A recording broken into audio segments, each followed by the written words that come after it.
Pada masa silam, berdirilah sebuah kerajaan megah bernama Kerajaan Paliang Jati yang terletak di tanah subur dan damai. Kerajaan ini diperintah oleh seorang raja agung yang terkenal karena kebijaksanaan dan kemurahan hatinya, Raja Ramanda Sultan Jati. Di bawah pemerintahannya, tak seorang pun dari rakyat hidup dalam penderitaan. Keadilan ditegakkan, kesejahteraan merata, dan seluruh penjuru negeri dipenuhi rasa syukur. Sang raja tidak hanya bijak dalam memerintah, tetapi juga beruntung dalam cinta. Ia memiliki seorang permaisuri yang anggun dan lembut, bernama Permaisuri Ayu. Dari pernikahan mereka, lahirlah dua anak yang mewarnai istana dengan tawa dan harapan.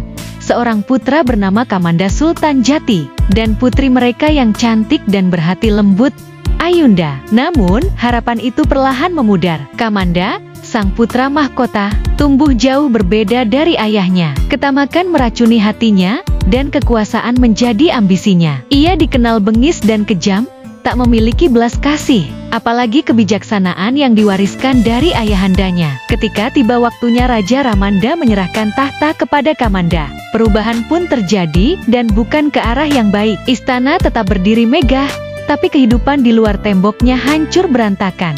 Rakyat menderita di bawah aturan yang menindas. Namun kekejaman Kamanda belum berhenti.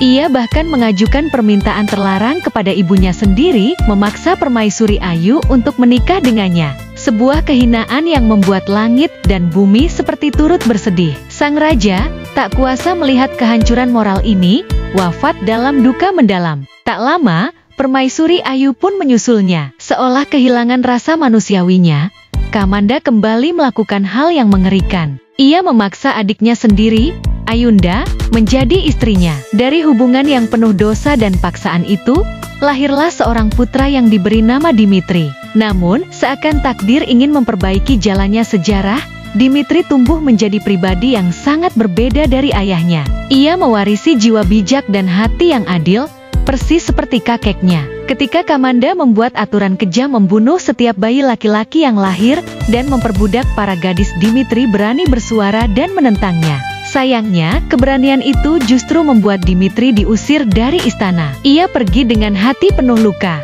meninggalkan ibunya yang tengah mengandung dan menolak meninggalkan istana demi keselamatan Dimitri. Tak lama kemudian, Ayunda melahirkan 3 putra kembar. Kamanda, yang menganggap kelahiran itu sebagai pertanda kejayaan, menggelar perayaan megah di seluruh negeri. Namun di tengah pesta, muncul seorang pengemis tua yang meminta sesuap nasi. Bukannya diberi, ia justru dihina dan diusir secara kejam. Pengemis itu mengucap kutukan, bahwa Kamanda hanya bisa mati jika tubuhnya dipotong menjadi 4 bagian oleh keempat putranya sendiri, dan masing-masing bagian dilempar ke 4 penjuru mata angin. Beberapa hari setelah kejadian itu, Kamanda jatuh sakit. Bukan sakit biasa, melainkan penyakit misterius yang membuat tubuhnya membatu, seperti mayat hidup yang masih bernapas. Tabib dari berbagai negeri telah didatangkan, namun semua angkat tangan. Mengingat kutukan sang pengemis, ketiga putranya mencoba memotong tubuh sang ayah. Namun upaya mereka gagal karena satu anak belum hadir, Dimitri. Sang permaisuri pun mengirim utusan ke segala penjuru, mencari Dimitri yang telah lama menghilang. Tahun berganti, sampai akhirnya Dimitri kembali, menyamar sebagai seorang prajurit. Ia datang diam-diam ke istana, dan bersimpuh di hadapan ibunya. Air mata tumpah, bukan hanya karena kerinduan,